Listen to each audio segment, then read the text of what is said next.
Ngeke mfethu ukungithuka kwakho eresi ungimemeza ngithi mina mfethu Mbali ngiyaxolisa mfethu ngiyaxolisa akukhuza umzukulu ngiyabuza ukuthi nomzukulu wrong yeke shuthi ke ngokuthi mina ngithi Mbali cleaner la mase ngithi mina mohlule ucleaner ngithi yekela ngihlala phansi ngizwami nocleanela mina anginankinga nomphalazo wakho ngizocleaner because uyintombi yami anginankinga ngicleaner ngawashi indangu ngacleaner lapha ngacela uAnti ukuthi ngicela ngifayile ispray ekseni manje okay fine phansi mina manje sengisukelana ngize ngaxolisa mina mfethu Mbali ngaxolisa ngathi mina ngiyaxolisa asambeni kokungcono asambeni because angazi mfethu angazi ngonini mina nje ngisho endleleni yabo nje indlela umoya amadubhuye ngayizolo mina bengingadala ngisho ingozi izolo mina bengayidala ngendlela besade kuyiyona izolo bengiphathe kabuhlungu ngaqala ngiphatha nje even yabo ngicabanga uyayikhumbula le phansi nje wena usufanele wehle la izolo awusafuni futhi wehle isiqala phansi yaxabana ngiyopromote kusasa usungitshela mina kusasa ngiyopromote uzongikhapha noma ngikhaphe ngo7 ngizobe sengihamba cabanga mfethu yabo so nami ngomuntu ngiyacabanga ukuthi hayi shuthi nawe ukukhuluma nje kubantu ukuthi hayi usamkelo ngivele ngimtshele kwenze ukuthi yazi nje mfethu yabo nje lapho khuluma ubungidimanda mina mangazi ngani ukuthi ngiyini kuwena angazi shuthi mina ngiyothini ngizothi uyangipretenda during the day uyangipretenda mase usukuvela wena straight mina kahle mina kahle ungiphethe wena iboss yami uyangibossa Yaro mthi ngiyaxolisa and angasamba hangile utshana amaphuzu yabo into lenza ukugwema lento cause nama ngizana hayi mina mfethu mina nje ngiphoxa manje yabo mina mfethu ngiphoxekile hayi kancane futhi nje ngiphoxeke ngempela nje hayi mina ngingayi hayi mfethu mina yabo mina Mbali mfethu angazi mhlambi angazi mina mfethu mingabe yabo mingabe mhlawumbe khona la ngidlale ngawe khona ungitshele mfethu samkele udlala ngami la udlala ngami mfethu masihambile nawe sama event imali ukuyidle wena ukuyintshontsho mingabe kufanele mingabe siyo promote ukuyithatha imali yami hayi kanje mfethu ayikho nje umuntu samkelo uyazi ngiyaye mina imibuzo ngiyibuza ukuthi futhi mina ngenzeni mfethu ngenzeni ngoba abantu vele bazi ukuthi ngidlala ngawe ngidla imali ngawe whatsoever yabo mina mfethu yabo manje ngibona kuyithuba futhi lokuthi mina manje ngibale ngempela impela nakho ngoba vele izinto zakho zizohamba kahle manje ngihambe nje kusaclean manje ngoba mina yazini angifuni ukupretenda mfethu ngithi mina ngi-right ngekho right ngithi mina ngishayela imali ngithi mina ngihlalela imali whatsoever hayi mina ngeke mfethu mina ngeke mina nje mengaphatheka kahle wena wesisithando sami uyisithando sami wena lalela wena uyisithando sami wena mfethu wena isithando sami wena ngiyakuthanda yabo so ngeke mfethu ngithi ngihleli nawe impilo yami ngiyapretenda sengincikile manje ngoba ngincike kuthiwa uMbali washiya uMbali wadiswa ukwenze ukuthi ngihlala manga ngeke mina mfethu ngeke mina ngiyala mfethu ngiyala mfethu mina yabo nje akuyona indlela engifuna ukuphila mina ngifuna ukuphila impilo yami ngendlela engifuna ukuphila ngayo nje kube fresh kube right mina ngikuvimbile yini ukuthi uphile impilo yakhe kodwa ngikuvimbe khona cause ngingasho ukuthi lento eyenzekile samkelo sorry ngiyaxolisa usingaki angazi okwesibili noma wesithathu ngiyaxolela vele mina ngiyaxolela ukuxolela hayi ngixolela futhi mina ngathi ngixolela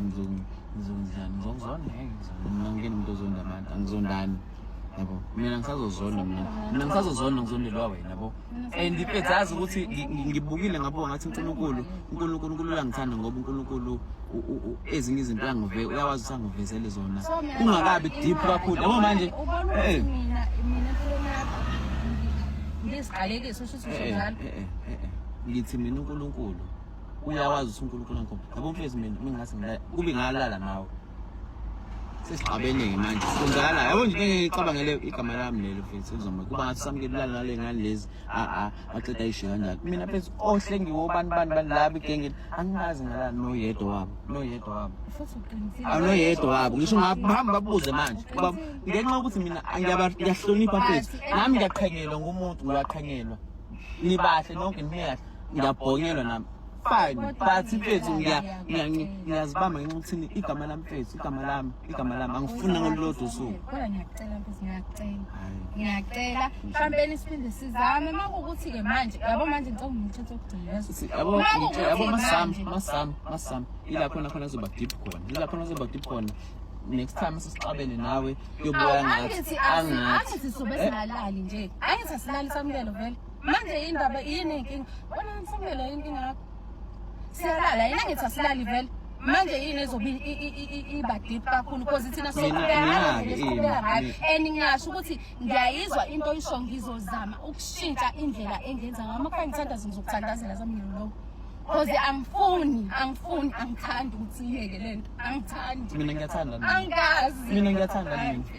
ngiyathanda ngiyacela unginike elithuba ubone mfethu ukuthi ngizoyenza kanjani ke mangihluleka mama uthi ngaphinda futhi usiphendeka ngiyacela. Hello Mzansi, welcome to Mgotsa Mzansi. If today is your first time visiting this channel, please do the right thing and click the subscribe button, and also don't forget to smash the like button. Kune voice note le circulator kulapha enkundleni yokuxhumana yaSamkelo Shezi ana Mbali Zamadosha. Siyaqo ukuthi sonke besaqo ukuthi Samkelo Shezi and Mbali they were in a relationship. Bayajola futhi baphindze lapho batiphushela ne-content yabo besibabona bahlezi bashootha together, always making videos basemahhotela. Sabona ngisho nema-pictures wemalobolo kuthiwa uSamkelo ubhadale emalobolo abhadalela bani uMbali Zamadosha. So guys,